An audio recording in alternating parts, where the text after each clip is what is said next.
কিছুমান বিষয় আছে যিবোৰ গৱেষণা হোৱা নাই কিন্তু গৱেষণা হোৱাটো অতি প্ৰয়োজন তেনে বিষয়ৰ গৱেষণাই সমাজত প্ৰভাৱ পেলাব পাৰে সমাজ গঠন দেশৰ স্বাৰ্থত গৱেষণা হ'ব লাগে সেই বিশেষ বিষয়বোৰ গৱেষণা হ'ব পৰা তেনে এটা শেহতীয়া বিষয় হৈছে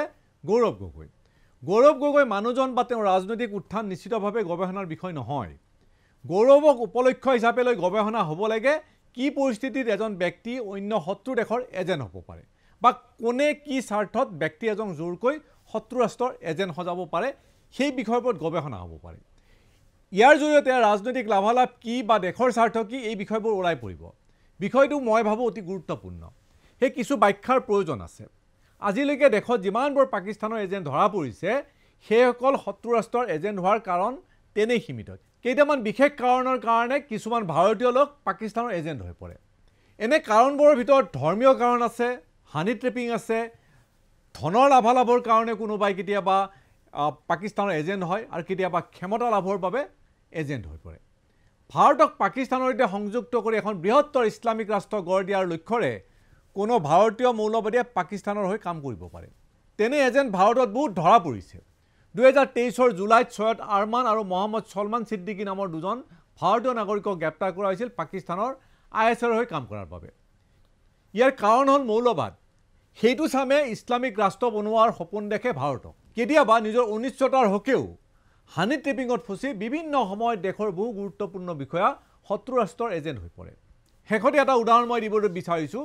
29 মে চলিত বৰ্ষৰ 29 মেত দ্য মহাৰাষ্ট্ৰ এণ্টি টেৰৰিজিম স্কোৱাডে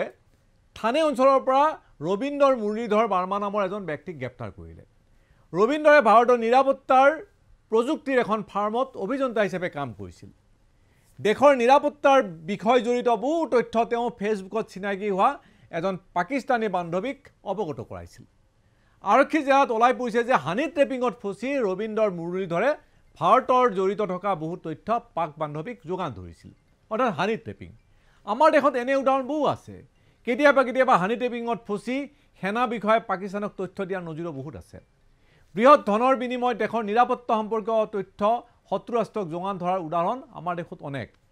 ন্যায় কিছুদিন পূৰ্বে এজন CRPF বিষয়াক গ্ৰেপ্তাৰ কৰিলে পাকিস্তানৰ চোৰাংচোৱা সংস্থাক তথ্য যোগান ধৰি অহাৰ অপৰাধত এই CRPF বিষয়াজনক গ্ৰেপ্তাৰ কৰা হৈছে CRPF বিষয়াজনৰ নাম হ'ল মতিৰাম জাট বিষয়াজনে ধনৰ বিনিময়ত পাকিস্তানৰ চোৰাংচোৱাক বহু তথ্যৰ যোগান ধৰি আহিছিল এই ধন বেছি নাছিলে কেতিয়াবা 30,000 টকা কেতিয়াবা 1 লাখ টকা সৰ্বোচ্চ 1 লাখ টকা এই ধনৰ বিনিময়ত CRPF বিষয়াজনে তথ্য যোগান ধৰি আহিছিল পাকিস্তানত এনে উদাহৰণৰ তালিকা দিবলৈ গ'লে বহু দীঘল আজিলৈ শত্ৰু ৰাষ্ট্ৰক দেশৰ নিৰাপত্তা জড়িত তথ্য যোগানত যিমানবোৰ কাণ্ড ঘটিছে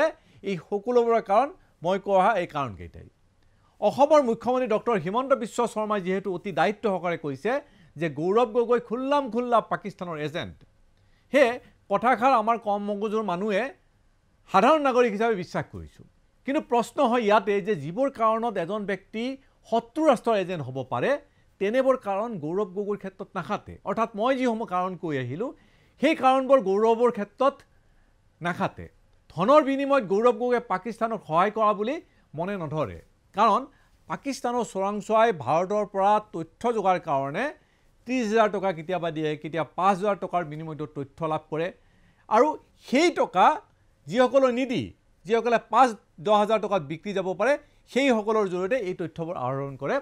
পাকিস্তান চোৰাংচোৱা কেতিয়াবা অৱশ্যে লাখ টকাৰ বিনিময়তো পাকিস্তান চোৰাংচোৱা সংস্থাই এনেধৰণে তথ্য যোগান কৰাৰ উদাহৰণ ভাৰতত আছে কিন্তু তিনিবাৰৰ মুখ্যমন্ত্ৰী তথা কেবিনেট মন্ত্ৰী তৰুণ গগৈৰ পুত্ৰ গৌৰৱ গগৈ 30,000 টকা 5 লাখ টকা বা 10 লাখ টকাত বিক্ৰী যাব বুলি ভাবিব নোৱাৰি বা গৌৰৱ গগৈৰ আজিৰ তাৰিখত 4-5 লাখ টকাৰ অভাৱ হ'ব পাৰে বুলিও বিশ্বাস কৰিবলৈ টান হে ক'ব পাৰি যে ধনৰ বিনিময়ত গৌৰৱ গগৈ পাকিস্তানৰ এজেণ্ট নিশ্চয় হোৱা নাই দ্বিতীয় কাৰণটো হ'ব পাৰে মৌলবাদ কিন্তু তাতো প্ৰশ্ন উত্থাপিত হয় যে গৌৰৱ গগৈ এজন গৰ্বিত আহোম যি আহোমে বহুবাৰ মোগলৰ পৰা অসমক উদ্ধাৰ কৰিছিল তেনেস্থলত ভাৰতক এখন মুছলিম ৰাষ্ট্ৰ বনোৱাৰ স্বাৰ্থত পাকিস্তানক সংগ দিয়াৰ কথা গৌৰৱ গগৈৰ ক্ষেত্ৰত নিশ্চয় নাখাতে বা তেনে কাম গৌৰৱ গগৈ নকৰিব তৃতীয় কাৰণটো হ'ব পাৰে হানি ট্ৰেপিং গৌৰৱ গগৈ হানি ট্ৰেপিঙৰ বলি হৈছে নেকি গৌৰৱ গগৈ স্বীকাৰ কৰাৰ মতে 2013 চন মানত তেওঁ পাকিস্তানলৈ গৈছিল সেই সময়ত তেওঁ সাংসদ নাছিল বা ৰাজনীতিৰ সৈতেও জড়িত নাছিল গতিকে গৌৰৱ গগৈ হানি ট্ৰেপিঙত ফচাই দেশৰ নিৰাপত্তা জড়িত কি গোপন তথ্য আহৰণ কৰিব পাৰে পাকিস্তানে কাৰণ সেই সময়ত গৌৰৱৰ সেই ধৰণৰ ক্ষমতা নাছিল সংসদত প্ৰশ্ন উঠি বা অন্য ব্যৱস্থাৰ জৰিয়তে তেওঁ ভাৰতৰ গোপন তথ্য পাকিস্তানক দিব পৰা শক্তি সেই সময়ত তেওঁৰ নাছিল 13-14 বছৰ আগত তেওঁৰ সেই শক্তি নাছিল আজিৰ কথাটো অৱশ্যে বেলেগ গতিকে গৌৰৱ গগৈ হানি টেপিঙত ফসা কথাটো বিশেষ গুৰুত্ব নাই তেনেহলে কিয় গৌৰৱ গগৈ পাকিস্তানৰ এজেণ্ট হৈ পৰিল অৰ্থাৎ গৌৰৱ গগৈ যে পাকিস্তানৰ এজেণ্ট আৰু পাকিস্তানৰ এজেণ্ট যে হৈ পৰিল হেয়া প্ৰচলিত যি নিয়ম সেই নিয়মৰ বাহিৰৰ উদাহৰণ এই বিশেষ কাৰণটো গৱেষণাৰ নিশ্চয় বিষয় হোৱা উচিত গৌৰৱ গগৈৰ আৰ্থিক অনাটন নাই সমাজত মান আছে মৰ্যাদা আছে সোণৰ চামুচ মুখত লৈ জন্ম পোৱালো গৌৰৱ গগৈ ৰাজনৈতিকভাৱে এই পৰ্যন্ত গৌৰৱ গগৈ সফল পুত্ৰ জিৰে এখন ভৰা সংসাৰ তেওঁৰ আছে তাৰ পিছত কিয় গৌৰৱ গগৈ পাকিস্তানৰ এজেণ্ট হ'ল এয়া কেৱল কোটিটকীয়া প্ৰশ্ন নহয় হাজাৰ কোটিটকীয়া প্ৰশ্ন ৰাজ্যত চৰকাৰী বেচৰকাৰী আজি তাৰিখত বহু বিশ্ববিদ্যালয় আছে সেইসমূহ শিক্ষা প্ৰতিষ্ঠানে গৌৰৱ গগৈ কিন্তু গৱেষণাৰ বিষয় হিচাপে ল'ব পাৰে সঠিক গৱেষণাই দেশক নতুন তথ্য দিব আমি সাধাৰণ মগজুৱে ঢুকি নোপোৱা বিষয়বোৰৰ উত্তৰ দিব সেই ভাবো আজিৰ তাৰিখত মুখ্যমন্ত্ৰীয়ে ঘোষণা কৰা এছআইটি ৰিপৰ্টৰ কোনো দৰকাৰ নাই এছআইটি ৰিপৰ্ট ইতিমধ্যে ৰাইজে গম পাইছে গৌৰৱ গগৈ কি হ'ব পাৰে আৰু ইতিমধ্যে মুখ্যমন্ত্ৰীয়ে অতি বিশ্বাসৰ জৰিয়তে তেওঁ দাবী কৰিছে যে গৌৰৱ গগৈ খুল্লাম খুল্লা আইএছআৰ এজেণ্ট বা পাকিস্তানৰ এজেণ্ট গতিকে তেনেস্থলত এছআইটি ৰিপৰ্টৰ কাৰণে ৰৈ থকাৰ দৰকাৰ নাই মুখ্যমন্ত্ৰী যেতিয়া কৈছে আমি বিশ্বাস নকৰি উপায় নাই আমি বিশ্বাস কৰিছোঁ